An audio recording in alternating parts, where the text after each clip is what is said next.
welcome to the deep dive. Okay, let's set aside the usual history lessons for today. Right. We're jumping into something different.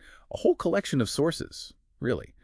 Accounts of encounters with the truly strange, Yeah. the inexplicable. And these aren't just abstract theories. We're talking about descriptions, firsthand sometimes, of ordinary people who basically stumble into these extraordinary situations. Yeah, situations that just blew up their understanding of reality, Yeah. themselves, the world, everything. Exactly. So the mission today, if you will, is to unpack the key elements from these diverse accounts of strangeness. See what patterns pop out, maybe? Or Yeah. the questions they raise? Precisely. It's about exploring how the everyday can suddenly fracture. Okay, sounds good. So grab a coffee, maybe, settle in, ready for a dive into the bizarre. Let's do it. And I think a good place to start unpacking the strange is looking at these accounts of physical shifts, unexpected ones, and maybe glimpses into, well, other reality. Okay, right. Physical shifts. We have to start with Mr. Plattner, don't we? Oh, definitely. Plattner. The sources paint him as, well, almost the definition of unremarkable, wouldn't you say? Totally. A practical chemistry teacher. Yeah. Sane, likes Wow. his beer, cheerful songs, rarely dreams. It even mentions he's sane from the Nordau standpoint. Yes, which basically means utterly conventional, grounded, not the type you'd expect to have, a fantastic story. Good tenor voice, Yeah. though untrained. Slightly uneven face. Not exactly interdimensional adventurer material. Not at all. He's the baseline of normal, which makes what happens next so jarring. It starts with that powder, right? Greenish stuff. Yeah, a student, young Wibble, finds it, brings it in, says it was in an old lime kiln. And then, boom, an explosion in the classroom. Seems straightforward, maybe a chemical reaction gone wrong, except Plattner vanishes. Completely. The text is blown clean out of existence, not Right. injured, not thrown back, just gone. No trace. No Yeah. blood, no clothes, zip. The headmaster of a legit, he even tried to suppress the whole story, understandably maybe. Yeah, you can imagine. But then the mystery deepens. He comes back. Right. Wednesday next but one, the source says. Just reappears. Similar circumstances, too, this coarse skating iridescence. Shimmering light. And he's pale, distressed, clearly been through something. But here's the bit that anchors it, the really strange, fudical fact. They notice his left and right sides seem transposed. Like a mirror image, turned inside out spatially. Exactly. And the source makes a point of saying this isn't like flipping, a flat piece of paper. Right. It mentions mathematical theorists suggest this kind of switch for a solid object. It can only happen if you take it clean out of space as we know it. Whoa! Okay, so that grounds this completely wild event in some kind of, theoretical physics idea. It's not just magic. It gives it a peculiar logic, doesn't it? And his own account of where he was, this other world, it's just as strange. He first thought he was still in the classroom, Yeah. right? But everyone looked like ghosts. Yeah, faint, silent figures, like dark smoke in a dim light. He saw the boys, Mr. Legit. Until two boys just walked straight through him. Uh-huh. That must have been the shock moment, realizing he wasn't dead, maybe they weren't. But something was fundamentally different.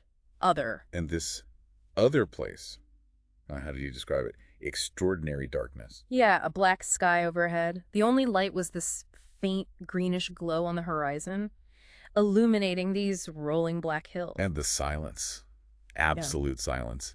Even the wind didn't make noise. Cold wind, but no rustling, no soughing, just dead quiet. Eerie. And from there, he could see our world. Like flickers. Like phosphorescent specters, yeah. And they faded as the green light of his world got stronger. He even saw the borders downstairs fading out like a dissolving view. His whole perspective was shifting. It's a puzzle, isn't it? Their world is so dark, dimmer than our moonlight, even at midday. Oh. But during their night, they can see things from our world. But we can't see theirs. The source suggests our world is just too bright, too vividly illuminated, makes them spectral to him, maybe as spectral to them. And the structures he saw? Black tombs, mausoleums. That sort of thing. Monuments. And he saw these pallid, rounded, sort of pale green figures coming out of a big building. Like people leaving church. Very much like that, yeah. He even peeked inside one.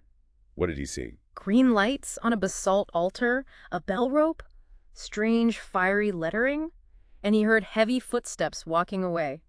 Alien. Just completely alien.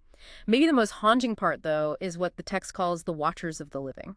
Oh, right. What were they? He described this great crowd of dim faces just gathering out of the darkness, and they were watching people back in our world, specifically watching a deathbed scene. Watching us, but unseen by us. Yeah, unseen, unapproachable, but lying all about us, he said. And he heard their sound, like unavailing regrets. He even saw two faces clearly. Chilling. And then there's that coincidence. The really striking one, at the exact moment Plattner reappeared, someone did die nearby. In Vincent Terrace, near the school. Who was it? A rate collector and insurance agent.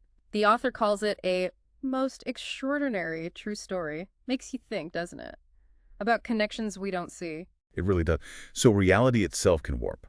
But what about the self?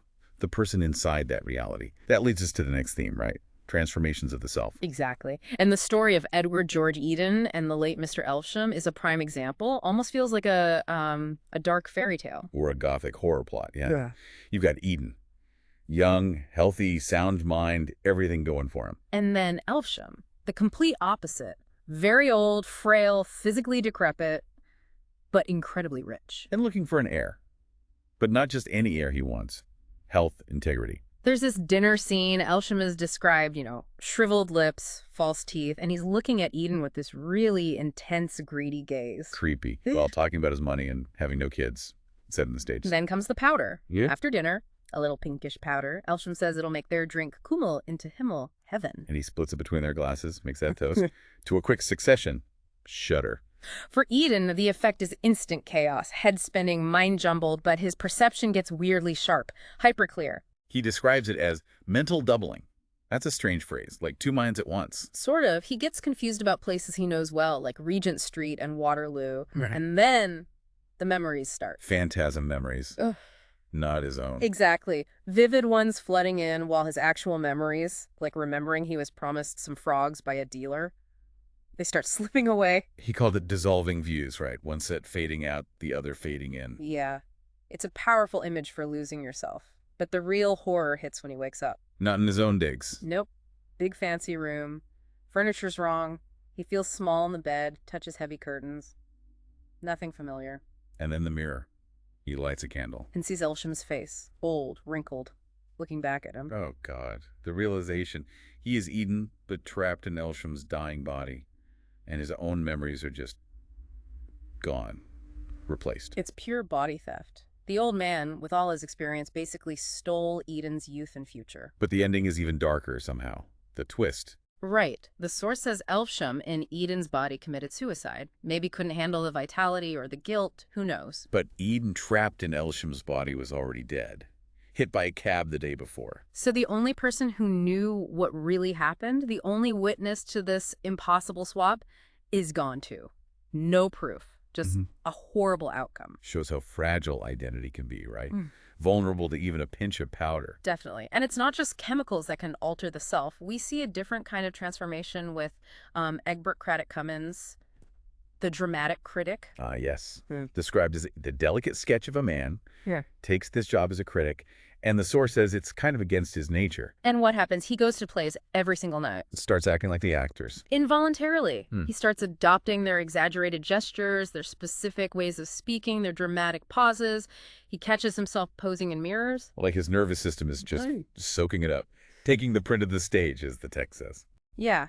And it becomes really clear in this conversation with his fiancée. She just looks at him and says, Egbert, you are not yourself. And how does he react? Not normally. He clutches his diaphragm, turns his head away dramatically, whispers. The source calls it vocal italics, glares, pokes his finger, all involuntary stage stuff. Wow. He even says, I am under a curse. He feels it happening. He protests internally, feels his own personality being obliterated by the theater's gorgeous coloring. He feels driven like a dead leaf. So it's a psychological takeover. The self being reshaped by constant exposure, by suggestion. Another way identity proves vulnerable. Okay, so from altered selves, let's plunge literally into encounters beneath the surface, the deep sea. Right, Elsted's mission. Descending 5 miles down. Yeah. In a steel sphere. Part of the Ptarmigan expedition. And there was skepticism, wasn't there, about the pressure? Oh, yeah. Huge pressure. A lieutenant calculated it. 7.5 tons per square inch, roughly. He figured the window would just implode. But the sphere itself sounded pretty advanced for its time. Huge steel ball, 9 feet across. Nested layers for strength. Had electric light. Padded interior. And this clockwork system for going up and down with weights on a cord. And an emergency release knife. The day they launched him was apparently beautiful. Calm, bright. The sphere looked tiny going down from the ship. But inside, things got weird fast. He started sweating buckets. Friction heat, yeah. Passing through the water that fast. He heard a hiss, saw tiny bubbles rushing past the window, like steam. And the window got hot. He was worried it would crack from the temperature difference. Hot glass, freezing water. Outside the light beam, just pitch blackness, utter void. Then he started seeing things. Luminous dots. Phosphorescent snow, the text calls it. Little fish, maybe. But then, something bigger, moving towards him. At first, it just dimly suggested a walking man. Oh, man. Then the light hits it, and the description is chilling. A phosphorescent quasi-human form. And it closes its eyes in the beam. Just imagine the horror. I can't. And it didn't stop there, did it? No. The sphere started getting pulled, swayed around. He heard noises outside, shouting, tapping, hammering on the steel hull. And eyes. Stalked eyes. 2 pairs, peering into the lower window. More of those phosphorescent shapes were hurrying towards him out of the dark. Sheer terror. If that clockwork failed, he's stuck down there with them. Right. The sphere gets swayed violently, then suddenly starts rising. He thinks the rope broke, but then it stops with a hard jerk. Still attached. So he's being pulled up, but he's still seeing things. Yeah, drawn through the water, sees the beings below, and then he sees a structure, a huge, ghostly building. And people. Bowing, chanting people, with dark chameleon-like heads, faintly luminous clothes. He's trying to signal them, trying to tell them to cut the cord because his oxygen is running out. He only had about 4 hours total. Desperate. And the ascent was fast. Faster than the descent, the sphere got incredibly hot. From the ship, they just saw this white streak shoot out of the water up into the sky, then fall back down. Miraculously, he was alive. Mm. But a wreck, right? Nervous collapse, bruised. Totally wrecked. But here's the kicker. His reaction wasn't never again. It was, I need to go back. Seriously. Yeah. After that. Yeah. He was convinced he'd found a new world. He insisted on modifying the sphere and going down again. Did he? He did. February 2nd, 1896. After making improvements, he went down. Never came back. Just vanished into the deep. The mystery remains. Wow. That's haunting. And there's another deep-sea encounter in these sources, closer to shore, though. Uh-huh. The Haplotis ferox, these squid-like things. The author notes they're usually deep-sea dwellers, large, agile, rarely seen near the coast. But they show up. A guy, Mr. Fison, sees something on the rocks. Thinks it's birds at first. Gets closer, realizes it's, well, tentacles, a heap of clutching tentacles and sucker-set arms, and they're tearing at something. Something pinkish-white. Oh, no. A drowned body. Yeah. Horrific scene. What does Fison do? Throws a rock at one of them, probably instinct. Big mistake. They turn on him. All of them start moving towards him. The source says they were creeping at first deliberately and making a soft purring sound. That sound. Purring? That's somehow worse than roaring. Isn't it? And they were fast. Tentacles were pouring over the ridge where he'd just been standing. He gets away. Leaps back, gets help. Boatmen, workmen nearby. They try to deal with the creatures from a boat. But there's a struggle. Tentacles grabbing the boat. Yeah. And then one of the men, Hill, gets grabbed. The boat capsizes. Chaos. What happens to Fison? He ends up back near the shore somehow. The boat is righted, but Hill and the creatures, they're just gone. Vanished. Just like that. The seas calm again. Completely calm. Like nothing happened after that explosion of violence. As the creatures. The source just assumes their appetites were satisfied. By the body and by Hill. They didn't show up again that day, just retreated back into the depths. It paints the ocean as this place of, well, lurking unknowns. Potentially hostile things that can just erupt into our world. Yeah, definitely. And beyond beings and transformations, the sources also touch on strange powers, either from objects or just inherent in certain places. Like the apple of the tree of knowledge. Right. Described simply as glowing, desirable, doesn't decay. A stranger explains it offers terrible lucidity, pitilessly clear knowledge of everything. And Mr. Hinchcliffe, the grammar school master, he finds it or is given it. Encounters it. But he's more worried about, getting juice on his clothes, what people might think, practical concerns. So he just throws it away. Yeah. Over a wall. Casually discards omniscience. Yeah. The nugget there is the lost potential. He later dreams about it, regrets it deeply, realizes it was the real apple, but it's gone. Makes you wonder, are we even ready for that kind of knowledge? Or do we just toss it aside for mundane reasons? It's a good question. Then there's the peril of place. In the cone, the setting itself feels dangerous. The ironworks, blast furnaces, hot, overcast night, red sky. Very industrial Gothic. And the human drama amps it up. Horrocks, the manager, Rout, the visitor, who's involved with Horrocks' wife. And the wife is scared of Horrocks. You feel the tension. Horrocks seems grim, controlling. He insists on taking Ralph for a walk through the works, and he describes the scene with this weird intensity, calling the furnace fumes blood-red vapor as red and hot as sin. There's that near miss with the train, too, right? Yeah. Ralph thinks Horrocks held him back deliberately. Exactly. Horrocks denies it, says he didn't hear the train over the noise, but the suspicion is planted. The place feels menacing. And it leads to the final scene, by the canal, near the big blast furnace, Yeah. this shining black tower. Horrocks points out the red vapor again, the white mist, setting the mood. And then just attacks him. Suddenly grabs Roe, twists him towards the canal edge, right by the furnace cone. Ralph fights back, grabs a rail, But Horrocks breaks his grip. violently twists him loose. Ralph falls, hits the hot cone of the furnace. He feels the pain, smells the singeing. His last sight is Horrocks standing above him. It's basically an attempted murder, maybe successful, facilitated by this dangerous industrial setting. Yeah, the place itself becomes almost an accomplice. It shows how environment can amplify darkness or just be inherently perilous. Okay, one last area to touch on, maybe the most profound. Glimpses beyond life and death itself. From under the knife. Ah, yes. The protagonist facing surgery. And his emotional state beforehand is key. He feels detached. Can't pity himself, can't really imagine anyone grieving him. Wonders if feeling just fades as you get closer to death. Then the chloroform kicks in. And it's not death, he realizes, Yeah. but it's different. Normal sensation is gone, replaced by this chilly, unemotional clearness. Thinking without feeling. Perceiving with absolute clarity but no emotional response. He wonders if everyone feels this but forgets. He's convinced he's dying. And then the really extraordinary part, he perceives the surgeon's mind, Haddon's consciousness. Like a flickering light. A galvanometer reading. That's such a specific image. It really is. Suggests something subtle, barely detectable, but real. He sees Haddon's thoughts, his rising nervousness, the dread about cutting the vein. And he knows when the mistake happens. Sees the error. Perceives it instantly. Like an escape of water from under a locked gate, he sees Haddon's horror, the frantic efforts of the other doctors, and he knows, with that cold clarity, this is it. He's dying. But he doesn't just fade out. He goes somewhere else. An incredible out-of-body journey.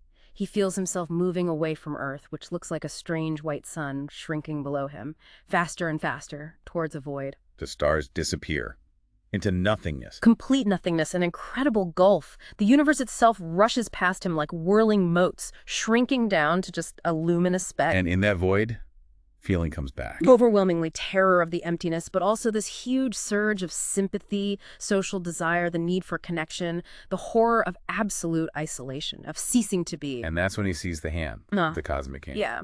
Huge, shadowy hand in the blackness, and the entire universe is just a speck of dust lying on it. There's a ring on the finger, and the universe is just a spot of light on the ring. The scale is unimaginable. He watches it, gripping a black rod for what feel like vast periods, wonders if our whole reality is just like atoms in some vastly greater being. Mind-bending stuff, and then he comes back. The feeling of return, like being pulled up from deep water, sounds start, shapes resolve, the clock, the bed, the doctor's faces. And the realization hits him. He didn't die. The operation was survivable. But something profound shifted. That deep melancholy he'd carried for months, just gone, lifted. An inexplicable, life-altering experience triggered by nearly dying. Okay, wow. So we've covered a lot. Body-swapping teachers, mind-altering chemicals, critics losing themselves, deep-sea horrors, cosmic journeys. What ties all these incredibly strange accounts together? What does it mean for, well, for us listening? I think fundamentally they all hammer home how fragile our sense of normal reality is, how the mundane can just crack open, revealing something utterly unexpected underneath. Yeah, they really challenge our assumptions about what's real, what's possible. And common themes emerge, don't they? The unreliability of perception, for one. The idea that other realities, other dimensions might be right here, just out of phase or beyond our senses. Like Plattner's Otherworld or Elsted's deep-sea beings. Exactly. And the theme of unexpected consequences.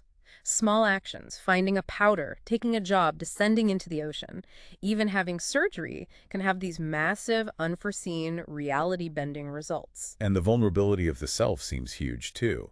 Identity getting swapped, overwritten, threatened by external forces. Whether it's Elvesham's powder, the stage's influence, or those deep-sea creatures. Right. These aren't just philosophical ideas in the sources. They're presented as terrifyingly real experiences for the people involved. So why should you listening care about these old strange tales? Because they're more than just stories. They act like prompts, like thought experiments drawn from these narratives. They push you to question the edges of your reality. How stable is your identity? What unknowns surround your life? They suggest that maybe being truly informed, truly aware, means being open to possibilities far beyond what we usually consider.